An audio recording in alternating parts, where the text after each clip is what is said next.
هلا حبايب ام شاهين، شلونكم؟ شخباركم؟ اليوم ويانا برج القوس الناري. طبعا اليوم القراءة بالكف. طيب رح نحكي للاسبوع الثالث من شهر فبراير شهر الثاني، وخلينا نشوف شنو اخر اخباركم، يا ترى شنو راح يصير وياكم خلال هذه الايام. نبدأ بسم الله الرحمن الرحيم، نبدأ بذكر النبي عليه افضل الصلاة والسلام. وهذا كفك يا برج القوس. طبعا في الكف انا اتمنى الكف يكون كله واضح وكامل. شايفه هنا أنا انه هاي الفتره وبوعي هو انت كلش فرحان، انا شايفت لك كلش كلش كلش فرحان، كلش سعيد، وكانه انت تريد تغير من تفاصيل حياتك، كانه تريد تغير حياتك بالكامل. اكو نقطة سوداء بقلبك. شنو هاي النقطة السوداء وشنو السبب هاي النقطة السوداء يا برج القوس؟ هاي النقطة السوداء هي الحب، هي المشاعر، هي الإخلاص، هي الوفاء اللي انت وفيته الشخص، وهذا الشخص انت تحس انه هو مقدر، تحس انه هو موقف وياك، تحس انه هو كأنه يريد يخلص منك. فاهم قصدي؟ اوقات تحس انه لا، هو شنو يريد يخلص مني، شنو يريد يسوي، شنو اللي بباله. فشايفت لك هنا انا بديت تحاول انه انت تصلح من حياتك، بديت تحاول تسعي وتسعي وتسعي، بس كل سعي بتسعي بحياتك، بكل خروجه، بكل طلعه، بكل اكله، بكل شرب، تفتكر وتتذكر هذا الشخص. لانه انا شايفه هنا انت واقف كانك عربيه او سياره. وشنو معنى هاي السياره؟ معنى السياره تغيير حال. فبوضعك احنا نقول انه انت غيرت حالك وقاعد تسعي اكثر للموضوع هذا. فبكل يعني لحظه انت موقف هاي السياره، يعني موقف حالك وقاعد تتذكر الايام، تفاصيل الماضي بكل دقه. فشايفه هنا يقول لك شنو؟ يقول لك اللي ما يريدك واللي باعك بيعه، واللي قال لك ظروف ما تسمح، واللي يقول لك طبعك واسلوبك، واللي ما يقدر ادق شيء انت سويته، او ابسط شيء، مو ادق، ابسط شيء انت سويته الا فهو ما يستحقك. صدقني ما راح يعرف الاشياء الجميله وذكرياتكم الحلوه ووقفتكم مع بعض، ويقول لك ها لا انت طبعك مو حلو وياي، ها انت هيك وهيك وياي، انت ما عاجبني، انت وهيك وهيك وهيك وهيك. يعني يطلع بيك عيوب، يطلع بيك هواي اشياء. فهيك انسان لازم وضروري تعوفه. لا تكمل. برج الشريك، الاسد، العذراء، السرطان، العقرب والجوزاء والجدي. موجود قوس هم وحمل بس قليل. فشايفه هنا شايفت لك هنا أنا شو يقول لك؟ يقول لك يا برج القوس، أنا شايفة إنه أنت قاعد تتألم بشكل كلش كبير، والأذية هذه كلها ملخصة بالحب، بالشخص اللي أنت حبيته، لأنه أنت ما قاعد تقدر حتى تكمل التغيير اللي أنت بديته بحياتك، ما قاعد تقدر تكمل وتسعى لحياتك، لأنه أنت صدق تعبت، صدق تعبت، كلش تعبت بهذه العلاقة.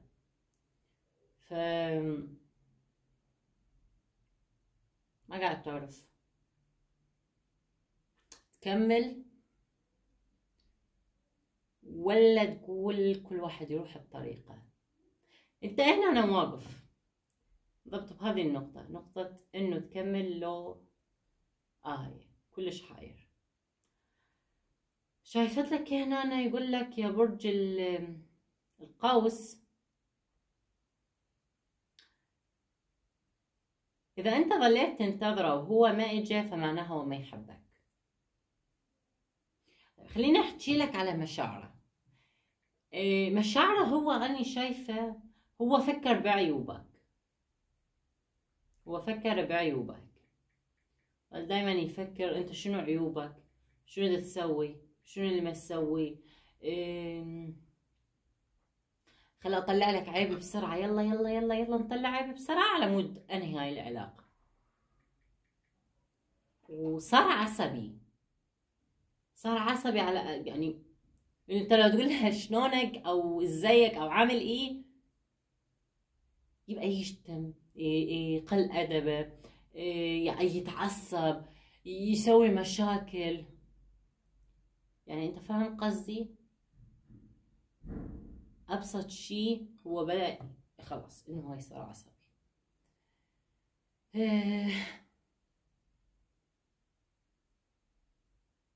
طيب خليني اشوف لك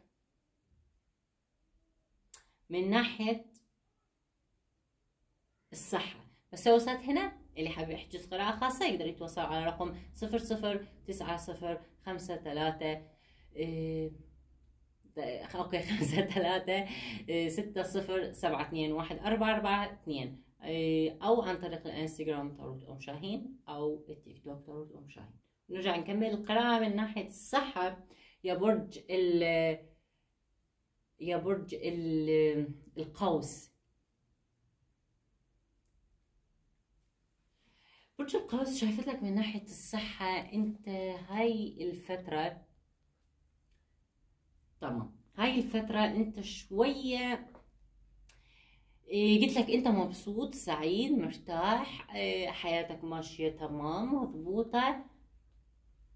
بس ارجع واقول لك نفسيتك شوية هم تعبانة، يعني رغم انه انت مرتاح وسعيد وتمام وهابي بس برضو انت شوية عندك لخبطة بنفسيتك.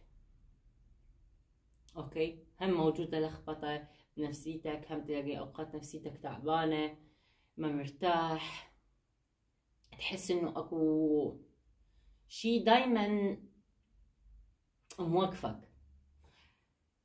فهذا نفسيتك لهذا سبب مو تمام. غير هيك شي انت دايما تحس يا برج القوس انه مهما تريد اشياء هاي الاشياء ما قاعدة تضبط، مهما تفكر باشياء هاي الاشياء خلاص تخرب تبوظ، يطلع لك مشاكل من جوا القاع. باور خلي اقول لك شيء القوس، هو انت اختار الاشخاص الصح وما راح تواجه مشاكل، اختار العمل الصح وما راح تواجه مشاكل، اختار الديرة او المكان صح تلقى نفسك سعيد. بس انت في الفترة هذه الديرة اللي قاعد بها مو تمام، الاشخاص، الحياة اللي انت عايشها، ف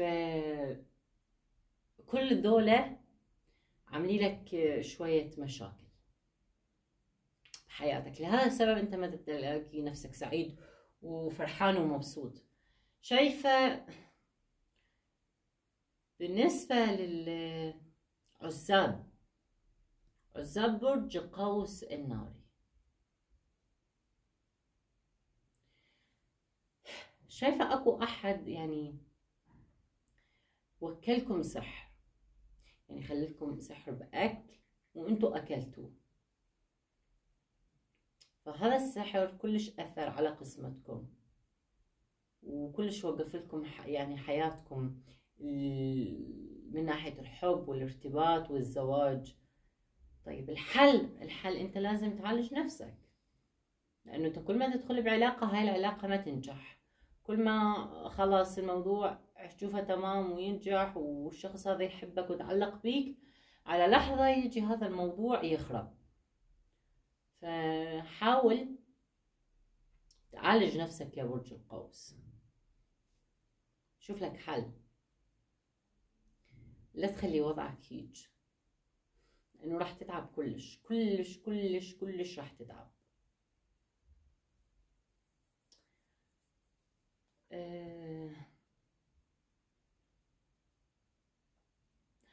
الرزق لا ما شاء الله تبارك الرحمن يا برج القوس، انت رزقك بدا ينفتح شوية شوية، حياتك قاعدة تتضبط اكثر من ناحية الرزق من ناحية العمل، فأنا شايفة هذا الشي كلش ممتاز، شايفة هذا الشي كلش حلو.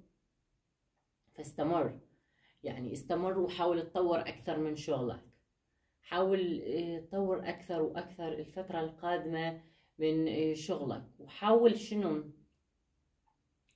تضبط أكثر. كل ما قدرت إنك تضبط ضبط بشغلك، كل ما قدرت إنه تشتغل أكثر اشتغل، لأنه أنا شايفة الفترة الجاية أنت ناوي تسوي شي، عاجبك تسوي شي، ممكن تسافر، ممكن تتزوج، ممكن تسوي لك عملية، ممكن حاب أكو شي هواي، تشتري عربية سيارة، يعني أكو شي ببالك معين أنت تريد تسويه، فأنت محتاج تجمع له فلوس. الطلاب شايفت لكم نجاح على فكرة. بشكل عام لبرج القوس حاول هاي الفترة تضبط أعصابك. أنت ضابط أعصابك، أنت ضابط، بس اكو أشخاص مستفزين ودا يستفزونك أكثر، بس حاول ما تهتم لهم. تذكر دايما اللي يبيعك بيعه، اللي ما متمسك بيك لا تتمسك بيه، لأنه هيك أشخاص ما يستاهلون. وتذكر اللي يحبك طول عمره ما راح يعوفك، ولو كلك عيوب، كلك عيوب وبيك شي واحد حلو، فما راح يشوف كل هاي العيوب ويشوف بس هذا الشي الحلو. بالنهاية أتمنى لكم كل شي حلو، كل شي خير، الله يوفقكم حياتكم ويرضي عنكم ويسعدكم حبايب قلبي. لا تنسون اللايك والشير أو المشاركة، سووا مشاركة عبر مواقع التواصل الاجتماعي أو عبر أصدقائكم عائلتكم، وسووا لايك عايزة أريدكم تفرجون هذا الفيديو باللايكات حبايب قلبي، اتركوا لنا كومنتس حلو نفس عيونكم. شوفوا فيديو ثاني على خير، كان معكم خبيرة الفلك أم شاهين، مع السلامة.